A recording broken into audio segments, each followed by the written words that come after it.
সুপ্রিয় দর্শক, আসসালামু আলাইকুম। আমি এই ভিডিওটা বানাতাম না, শুধু আপনাদের নজরে আনার জন্য বানাচ্ছি। আপনারা মনোযোগ সহকারে দেখুন, বাস্তব ঘটনাগুলো জানতে পারবেন এবং ইতিহাস টান দিলে বর্তমান ইউটিউবের যুগ, ফেসবুকের যুগ, সোশ্যাল মিডিয়ার যুগ। আপনার সার্চ দিলে আমি যে কথাগুলো বলছি দেখতে পারবেন। সুপ্রিয় দর্শক, আমি কোনো দলের বিরুদ্ধেও বলতে চাচ্ছিলাম না, কোনো ব্যক্তির বিরুদ্ধেও বলতে চাচ্ছিলাম না। আমার এই ইউটিউব চ্যানেলটা নিয়ে আপনাদের সামনে হাজির হয়েছি বাস্তব কিছু কথা তুলে ধরার জন্য। এই জন্য কারো বিরুদ্ধে না, সঠিক কথাগুলো দেশের, দশের, আপনাদের, আমাদের সবার যাতে উপকার হয় এই কথাগুলো তুলে ধরার জন্য আমার এই চ্যানেলটা চালু। তারপরে আমি কথা বলছি। গতকাল আমি সোশ্যাল মিডিয়া এবং পত্রিকায় দেখেছি একটি রাজনৈতিক দল, আপনারা বললেন, আমি না, আমি রাস্তাঘাটে বের হলে আপনারা বললেন জম ইসলাম, মানে ইসলামের জম, তারা জম ইসলাম, তাদের আমির অনেক নেতা বিভিন্ন কথা বলে বেড়ায় তারেক রহমান সম্পর্কে, বিএনপির চেয়ারম্যান জনাব তারেক রহমান সম্পর্কে। জনাব তারেক রহমান কে? আপনি বলেন বসন্তের কোকিল। আরে জম ইসলামের আমির সাহেব, মুরব্বী সাহেব, সম্মান দিয়েই বলছি। আপনি বলছেন বসন্তের কোকিল, এখন এসে কুহু কুহু বলে। উনি বসন্তের কোকিল না, উনি আপনাদের ষড়যন্ত্রের কোকিল হয়েছিলেন। আপনারা যুগে যুগে ষড়যন্ত্র করেন। 1971 সালে যেমন আপনাদের আমির ইয়াহিয়া খানের সাথে ষড়যন্ত্র করে বাংলাদেশের মানুষের উপর ঝাঁপিয়ে পড়েছিল, নিরীহ মানুষকে হত্যা করেছিল, আমার মা বোনদের ইজ্জত নষ্ট করেছিল, সেই রকম প্রত্যেকটা ধাপে ধাপে আপনারা ষড়যন্ত্র করেন। স্বৈরাচার এরশাদ বিরোধী আন্দোলনের সময় আপনারা আওয়ামী লীগের সাথে হাত মিলিয়ে 1986 সালে নির্বাচন করেছেন, ষড়যন্ত্র করেছেন। আপনারা 91 সালে বিএনপি ক্ষমতা আসার পরে বিএনপিকে সমর্থন দিয়েছেন বিএনপির বিরুদ্ধে ষড়যন্ত্র করার জন্য, উপকার করার জন্য না। কারণ বিএনপি ক্ষমতায় বসার পর আওয়ামী লীগের সাথে তাল মিলিয়ে আপনারা ষড়যন্ত্র করেছেন। তেমনিভাবে 1996 সাল থেকে 2001 সাল পর্যন্ত আপনারা ষড়যন্ত্র করেছেন, বাংলাদেশের জনগণের ভাগ্য নিয়ে ছিনিমিনি খেলেছেন। বিএনপির বিরুদ্ধে ষড়যন্ত্র করে, আওয়ামী লীগের সাথে আতাত করে ষড়যন্ত্র করে বিএনপিকে উৎখাতের আন্দোলন করেছিলেন। কিন্তু দেশনেত্রী বেগম খালেদা জিয়ার বুদ্ধিমত্তার কাছে আপনারা হেরে গেছেন। তিনি তত্ত্বাবধায়ক সরকারের বিল জাতীয় সংসদে পাশ করে তত্ত্বাবধায়ক সরকার গঠন করেছেন। আপনাদের ষড়যন্ত্র কাজে আসে নাই। তারপর আবার ষড়যন্ত্র করে যখন আওয়ামী লীগ সরকার ক্ষমতা এলো, আপনারা মাত্র 3টা সিট পেলেন। আবার বিএনপির সাথে তাল মিলিয়ে বিএনপির ভিতরে ঢুকে ষড়যন্ত্র করার জন্য আবার 4 দলীয় ঐক্য জোটে ঢুকেছেন। ঢুকে বিএনপি থেকে জাতীয় সংসদের 17টি আসনও পেয়েছেন, কয়েকটি মহিলা আসনও পেয়েছেন, 2টি মন্ত্রীও পেয়েছেন। এইটা আপনাদের ষড়যন্ত্র ছিল। এই জন্য বলছি, আপনারা ওখানে থেকে যখন বিএনপি আবার ক্ষমতা ছেড়ে তত্ত্বাবধায়ক সরকার হাতে ক্ষমতা দিল, তখন আবার আপনাদের ষড়যন্ত্র শুরু হয়েছে। আপনারা 2018 সালে ধানের শীষ মার্কা নিয়ে নির্বাচন করেছেন, এইটা একটা আপনাদের ষড়যন্ত্রের অংশ।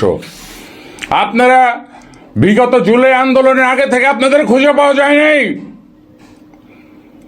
আপনারা আওয়ামী লীগের লঙ্গির তলে ছিলেন, সেখান থেকে এসে এখন আবার বড় বড় কথা বলেন। আপনাদের আরেক নেতা বলেন যে জনাব তারেক রহমান লন্ডন থেকে মুফতি পাশ করে এসেছে। তারেক রহমান মুফতি পাশ করতে যায় না, মুফতি পাশ করেন, উনি যে জেনারেল লেখাপড়ায় শিক্ষিত। আপনারা মাওলানা না, হাফেজও না, আপনি কোনো মুফতিও হন না। এই কথা বলেন কেন? আরেকজনকে বলেন বিএনপির প্রতি আপনাদের কি কোনো কৃতজ্ঞতা নাই?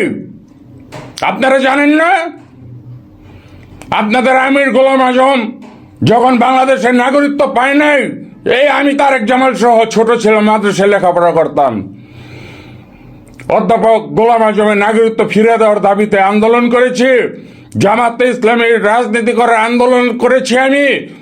শহীদ রাষ্ট্রপতি জিয়াউর রহমান গোলাম আজমকে নাগরিকত্ব ফিরিয়ে দিয়েছিলেন, আপনাদের এই জামাত ইসলামকে রাজনীতি করার সুযোগ দিয়েছিলেন। আপনাদের তো বিএনপির প্রতি কৃতজ্ঞতা থাকা উচিত, আপনাদের তো বিন্দু মাত্র কৃতজ্ঞতা নাই। এখন আবার তার সন্তান, তার মাটাও কিছুদিন আগে মারা গেল, আমাদের দেশনেত্রী বেগম খালেদা জিয়া। তার বাবাও মারা গেছে, শহীদ রাষ্ট্রপতি জিয়াউর রহমান। একটা মাত্র ছেলে রয়েছে জনাব তারেক রহমান, তার বিরুদ্ধে আপনারা ষড়যন্ত্র করছেন। আরে ভাই, ষড়যন্ত্র করে কোনো লাভ হবে না। আপনারা বলেন সকলে মিলেমিশে ঐক্য করে দেশ গড়বেন। হ্যাঁ, আপনারা 71 সালে আপনাদের দেখেন এই মানুষ, এখন বলেন আওয়ামী লীগকে দেখেছেন, জাতীয় পার্টিকে দেখেছেন, বিএনপিকে দেখেছেন, এখন আমাদের দেখেন। আরে আপনাদের তো 1971 সালে বাংলাদেশের সবাই দেখেছে। আমার প্রিয় দেশবাসী, মা বোন এবং পিতৃ সমতুল্য যারা আছে ভাইয়েরা, সকলের উদ্দেশ্য বলছি, আপনার সার্চ দিয়ে দেখুন 71 সালে তাদের ভূমিকা কি। আপনাদের ফ্যামিলিরও হয়তো কোনো মা বোন ওদের ইজ্জত হারিয়েছিল এই জামাত ইসলামের হাতে, পাকিস্তানি হানাদার বাহিনীর হাতে। পাকিস্তানি হানাদার বাহিনী বাংলাদেশের কিছুই চিনত না। এই জামাত ইসলাম প্রত্যেক ঘরে ঘরে দেখিয়ে দিয়েছে আমাদের সুন্দরী মা বোনের কোন ঘরে থাকে, তাদের নিয়ে ইজ্জত লুণ্ঠন করেছে। আমাদের ভাইয়েরা কারা মুক্তিযুদ্ধে অংশগ্রহণ করেছে, তারা নিয়ে ঘরে ঘরে দেখিয়ে দিয়েছে, তাদের ধরে নিয়ে আপনার ব্যানটের মাধ্যমে খুঁচিয়ে খুঁচিয়ে মেরেছে। আপনারা ভাইরা, নতুন প্রজন্মের ভাইরা, আপনারা ইতিহাস জেনে আপনার সঠিক জায়গায় ভোট দেন 12 তারিখে। ওই তাদের ভোট দিলে তারা যদি নির্বাচিত হয়ে ক্ষমতায় আসে, আবার কিন্তু 71 সালের পূর্বে তারা ফিরে যাবে। এখন যত মধুর কথা, যত সুন্দর সুন্দর কথাই বলুক, তাদের কিন্তু সেই কথা থাকবে না। আবার এই অল্প বয়সের, ইয়ং জেনারেশন, নতুন প্রজন্ম যারা আছেন, তাদের কিন্তু অনেককে ধরে নিয়ে যাবে। এখনো অনেক সোশ্যাল মিডিয়ায় দেখতে পাই, পত্রিকায় দেখতে পাই, আপনারা আমাদের ভাইদের মব করছেন, মা বোনদের ইজ্জত লুণ্ঠন করছেন। এগুলি কিন্তু আবার হবে তাদের যদি আপনারা ভোট দেন। আপনারা সচেতন হন। আমার প্রিয় দেশবাসী, ভাই এবং বোনেরা, সকলের প্রতি আমার জোর হাত অনুরোধ, 12 ফেব্রুয়ারি আপনারা ভেবে চিন্তে ভোট দিবেন, অনেক চিন্তা ভাবনা করে ভোট দিবেন। শুধু আপনার ভোট দিলে হবে না, আপনার আশেপাশে যারা আছে, ভোটার আছে, সকলকে বোঝানোর দায়িত্ব আপনার। কারণ দেশটা আপনার, আমার, সবার। কোনো একটা বিশেষ ওই দেশ বিরোধী একটি চক্রের না, এই দেশটা আমাদের সবার। এই দেশটা গড়তে হবে আমাদের সবাইকে, সুখ শান্তিতে থাকতে হবে আমাদের সবাইকে, সুখ দুঃখ ভাগাভাগি করে নিতে হবে আমাদের সবাইকে। ওই তাদের কথা কান দিবেন না, তারা মিষ্টি মিষ্টি কথা বলবে, এই মিষ্টি মিষ্টি কথায় গলে যাবেন না কেউ। আপনাদের আশেপাশে যারা ভোটার আছে তাদের বোঝান, যাতে 2000, 5000, 10,000 টাকার লোভে একটা ভোট না দিয়ে একটা ভোট নষ্ট না করে আসে। 17-18 বছর পরে একটি ভোটের অধিকার ফিরে পেয়েছেন, আবার 5 বছর পরে হয়তো ভাগ্য থাকলে ভোট দিতে পারবেন, বেঁচে থাকলে ভোট দিতে পারবেন, না হলে আর ভোট দিতে পারবেন না। আপনার একটা ভোট কিন্তু অনেক মূল্যবান। আপনি কাকে ভোট দিলেন না বললেন, আল্লাহর কাছে কিন্তু এটারও জবাব দিতে হবে। তাই বলে ওই যে তারা বলে যে তারা আপনাদের, অনেকে বলে, ওই জামাত ইসলামের অনেকে বলে, আবার সবাই বলে না, গুরুত্বপূর্ণ নেতারা চুপ থাকে, তাদের দিয়ে বলায়। কি বলায়? যে ওই মার্কায় ভোট দিলে নাকি জান্নাতে সহজে যাওয়া যাবে। আরে ভাই, জান্নাতে যাওয়া কি সহজ? জান্নাতে আপনি 5 ওয়াক্ত সময় মতো নামাজ আদায় করেন, আল্লাহ রাসূল এবং ইসলামের পথ অনুসরণ করেন, আল্লাহ আপনাকে জান্নাতে নিয়ে যাবে। আরে হাদিস কোরআনে তো আমি পড়েছি, হাসরের ময়দানে বাবা মা চিনবে না তার সন্তানদের, সন্তান চিনবে না বাবা মাদের, স্বামী চিনবে না স্ত্রীকে, স্ত্রী চিনবে না স্বামীকে। ওই জায়গায় কেউ কাউকে চিনবে না। আপনারা জান্নাতের টিকিট দিবে কে ভাই? তারা কোথায় যাবে তাদের জিজ্ঞান তো, তাদের গ্যারান্টি আছেননি তারা কোথায় যাবে? জাহান্নামে যাবে না? তারা কি জাহান্নামে যাবে না জান্নাতে যাবে? তাদের প্রশ্নগুলো করবেন বাসায় আসলে, যে ভাই আপনারা কোথায় যাবেন, এই গ্যারান্টিটা আগে দেন, তারপরে আমার গ্যারান্টি পরে। এইসব ভুল ভ্রান্তি কথাবার্তার মধ্যে আপনারা জড়াবেন না। আপনারা হাদিস কোরআন জানুন, একজন মসজিদের ভালো ইমাম সাহেবকে জানুন। হাসরের ময়দানে কিন্তু কেউ কাউকে চিনবে না। জান্নাতের টিকিট তো অনেক দূরের কথা। আরো অনেক কথা আছে, আমি বলি না, এখন থেকে বলবো এই উল্টাপাল্টা কথা বললে। বসন্তের কোকিল নয় তারেক রহমান আপনাদের ষড়যন্ত্রের শিকার। জনাব তারেক রহমান অসুস্থতা নিয়ে লন্ডনের চিকিৎসার উদ্দেশ্যে গিয়েছিলেন, দেশের সন্তান দেশে ফিরে এসেছেন। তার মা দেশনেত্রী বেগম খালেদা জিয়া বলেছেন, বিদেশের মাটিতে আমার কোনো স্থান নেই, আমি বাংলাদেশের মানুষের সাথে থাকবো, এই দেশে আমার জন্ম, এই দেশে মৃত্যু হবে। এবং খালেদা জিয়ার এই দেশেই জন্ম হয়েছে, এই দেশে মৃত্যুবরণ করেছেন। আমরা বাংলাদেশের সবাই তার বিদেহী আত্মার মাগফিরাত কামনা করছি।